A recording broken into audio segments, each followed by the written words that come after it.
안녕하십니까. 오늘은 220강 부수자입니다. 앞서 문제풀이 볼까요?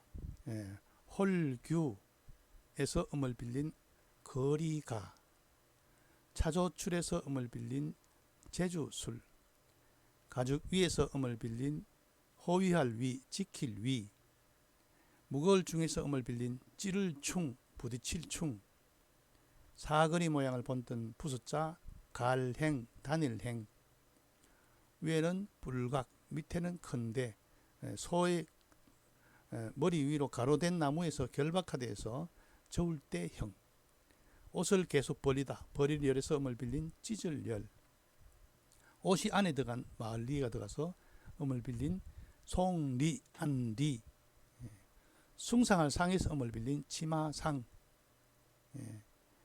옷이 안에 너덜너덜 늘어진 모습에서 쇠할 쇠. 원래는 위에 용용자가 두 개랬죠. 옷을 두 벌 입는다 해서 음습할 습. 그 다음에 웃돌이 옷의 윗옷의 모양을 본뜬 상형자 오의. 장할 장에서 음을 빌린 꾸밀 장. 다칠 재에서 음을 빌린 재단할 재, 마름질할 재.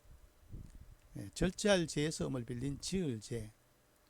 옷이 밖으로, 털이 밖으로 나온 모습을 본뜬 자 겉표. 거리가, 제주술, 지킬 위, 찌를 충, 부딪힐 충, 갈행, 단일행, 저울 때 형, 찢을 열, 송리, 안리, 치마상, 쇠할 쇠, 음습할 습, 오의, 꾸밀 장, 마름질할 재, 뭡니까? 지을 재, 겉표. 자, 오늘 수업 볼까요? 이제는 오디 변 부수죠. 옆에 들어올 글자. 옆에 들어올 글자니까 대부분 형성의 뜻을 가지고 있겠죠. 지금 아래 제시된 글자는 모두 형성자죠. 그런데 이 오디인가를 모르면 참 곤란하겠죠. 기울보는 클보에서 음을 빌린 형성자이다. 기울보는 뭡니까? 부족한 것을 옷으로 꾸미는 거죠. 보충 수업할 때 이 기울보가 보충한다는 것이 부족한 걸 채우는 거죠. 옷을 바느질로 채우는 거죠.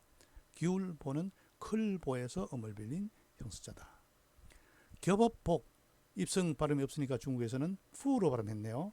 겹업복은 오를 복에서 음을 빌린 형수자다. 앞에 오드이 보입니까? 그래서 이게 뭐 복도 할 때 쓰이죠. 복도. 우리가 학교에 보면 옆으로 건물 옆으로 겹을 쳐서 따로 도로가 되어 있는 게 복도죠. 겹업복.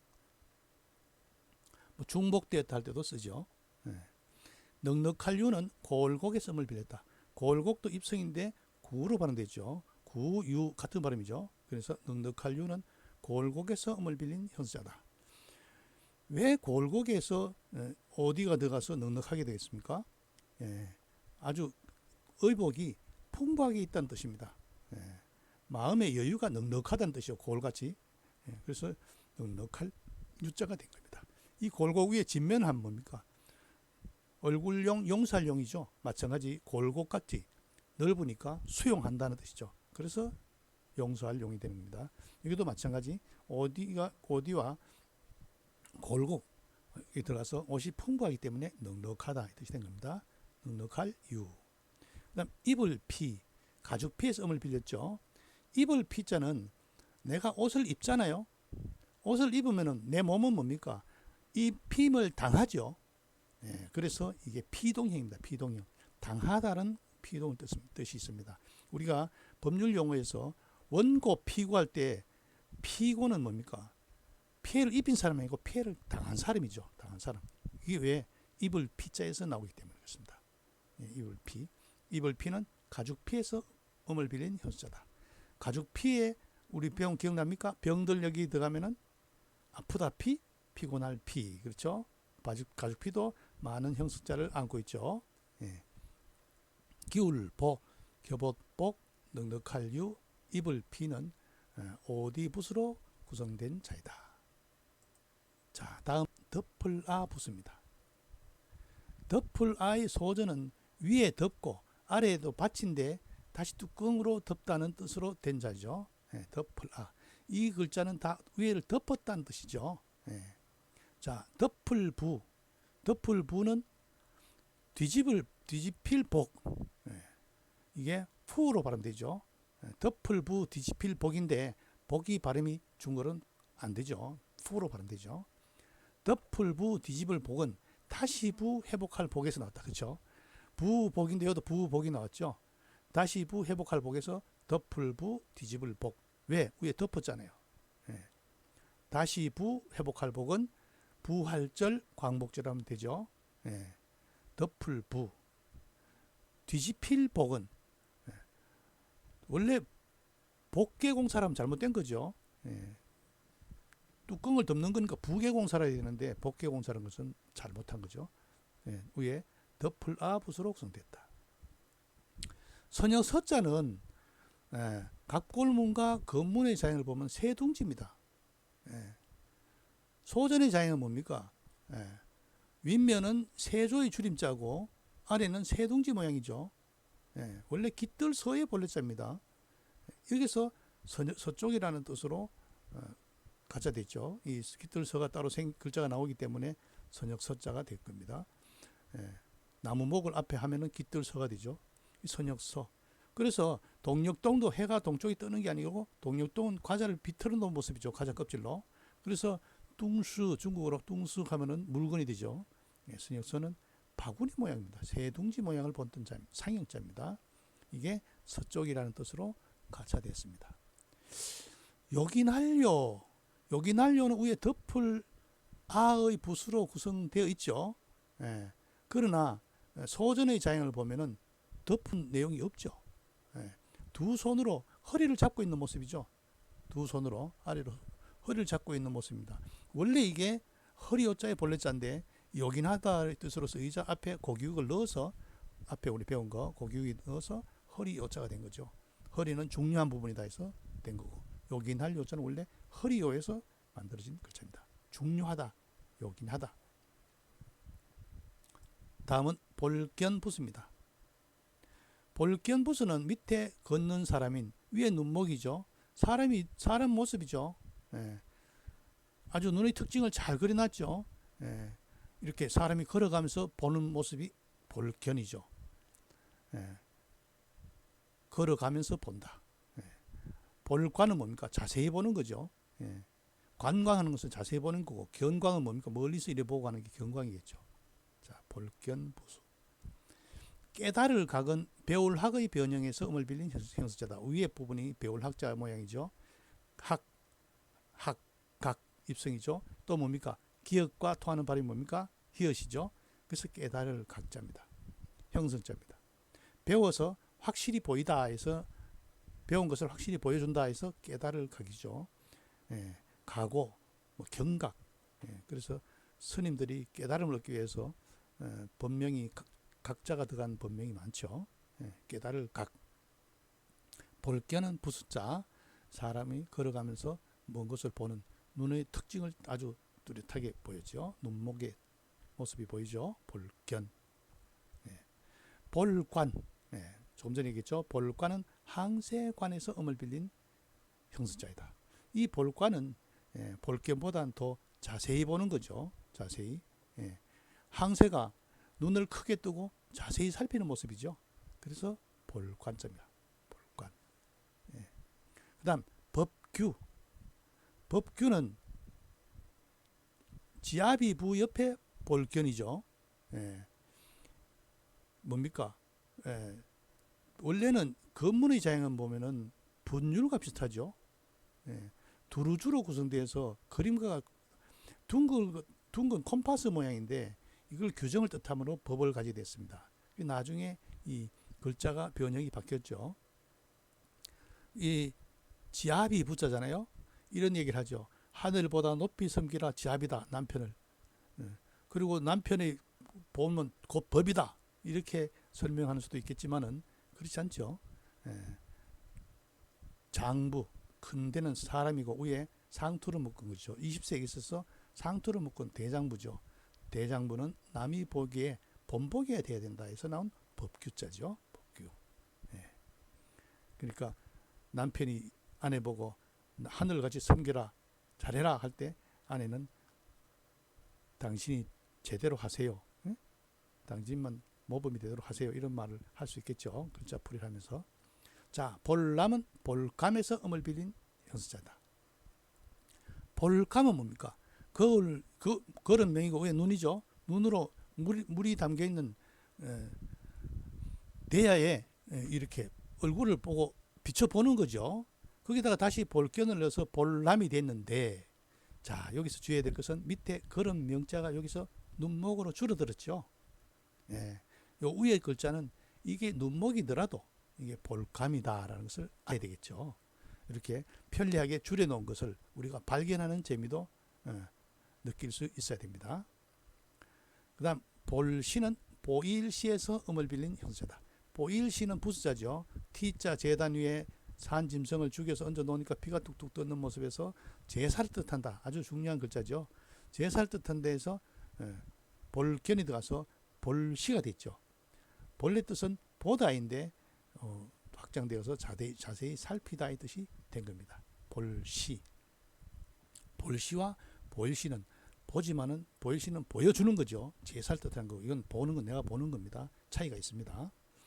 친할친은 친할친에서 음을 빌린 현수자다. 이 친할친에서 음을 빌린 현수자인데 중국 간체자는 이 친할친을 그대로 줄여서 썼죠. 친할친. 어떤 이들은 뭐 나무 위에 서서 보는 게 어버이다. 친할친 어버이 친이니까 어버이가 자식을 기다리는 마음에서 나무 위에 서서 기다려서 보고 있다. 이렇게 얘기하는데 그 근문의 자형은 매울 신과 볼견으로 구성되는데 소전이 와서 친할친으로 구성된 형성자가 됐습니다. 친애하다 또 부모의 뜻으로 가짜됐죠. 친할친 어버이친. 깨달을 각 볼견 볼관 법규 볼람 볼시 친할친 어버이친은 볼견에서 음을 빌린 볼견에서의 부수로 구성된 자이다. 볼견은 보다의 뜻을 가지고 있다. 다음은 뿔각입니다. 뿔각의 갑골문의 자형은 참 잘 그렸죠. 갑골문의 자형을 보면 옛날에도 그림을 그리는 솜씨가 대단합니다. 아주 전형적인 뿔 모양을 그려놨죠. 뿔은 어떻습니까? 호신용 무기로도 쓰고 뒤집어 뭡니까? 잔으로도 쓰고 또 구멍을 뚫어서 불면은 호각으로도 쓰이죠. 그러니까 뿔은 부딪히다, 호신용 무기, 그 다음에 술잔, 호각 이런 뜻으로 쓰입니다. 자, 뿔각은 뿔의 모양을 본뜬 자죠. 상형자죠. 중국은 입성 발음이 없으니까 짜오, 짜오로 해야 되죠. 짜오. 자, 닿을 촉, 부딪힐 촉은 추로 반대죠. 입성 발음이 없으니까 추는 나라 이름 촉에서 음을 빌린 형수자다. 나라 이름 촉, 애벌레 촉이죠. 촉나라. 여기에 뿔각은 뭡니까? 부딪힌다 했잖아요. 무기. 그러니까 닿을 촉, 접촉 사고할 때 닿을 촉이 되는 거고. 앞에 복습해 볼까요? 앞에 물수가 들어가면은 허릴탁이 되죠. 허릴탁. 개견이 들어가면은 홀로 독이 되겠죠. 여기서 뿔각이 들어가서 닿을 촉이 됩니다. 접촉. 그 다음 풀해. 풀해자는 갑골문과 건문의 자형은 소우와 위에 소뿔, 뿔각으로 구성돼서 손으로 소뿔을 재가는 모습이죠. 소전에 와서는 손의 모양이 칼로 바뀌었죠. 칼하고 소우하고 뿔각으로 구성된 회의자가 된 거죠. 본 뜻은 소뿔을 분해한 모습이죠. 소뿔을 분해하는 모습에서 풀해 되기 때문에 해부, 해결, 해석할 때 쓰죠. 풀해. 풀해자는 재밌는 게 앞에 마음심은 하면은 마음이 풀렸으니까 뭡니까? 게으를 해자죠. 재밌는 자죠. 풀해. 회의자입니다.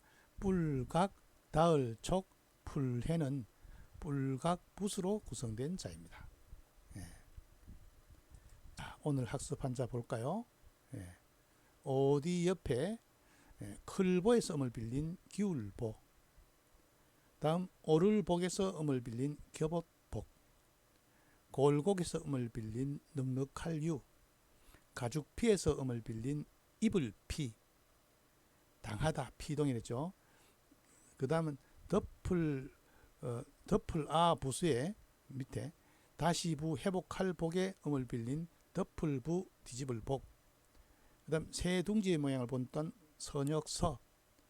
그 다음 허리의 모양에서 나온 요긴할 요. 그 다음 배울하게 변형해서 음을 빌린 깨달을 각. 걸어가면서 보는 볼견 부수자죠. 예. 그 다음 항세관에서 음을 빌린 볼관. 항세같이 자세히 본다. 예, 볼관. 관찰한다 할 때 쓰이죠. 예. 그 다음에 장부는 나무복에 본복에 대해야 된다. 법규. 그 다음에 볼감에서 음을 빌린 볼람. 관람 할 때 쓰죠. 열람 할 때. 그 다음 보일시에서 음을 빌린 볼시. 그 다음 요게 친할 친자이죠. 친할 친자에서 음을 빌린 친할 친 혹은 어버이 친. 뿔의 모양을 본뜬 상형자 뿔각. 나라 이름 촉에서 음을 빌린 형성자 닿을 촉, 부딪힐 촉. 칼로 소와 뿔을 분리하는 모습에서 나온 풀해. 기울보, 겹옷복, 넉넉할 유, 입을 피, 덮을부, 뒤집을 복, 선역서, 요긴할 요, 깨달을 각, 볼견. 뭔가 관찰하다, 볼관, 법규, 볼람, 볼시, 친할 친, 어버이 친, 뿔각, 닿을 촉, 풀해. 오늘 수업 여기서 마치겠습니다.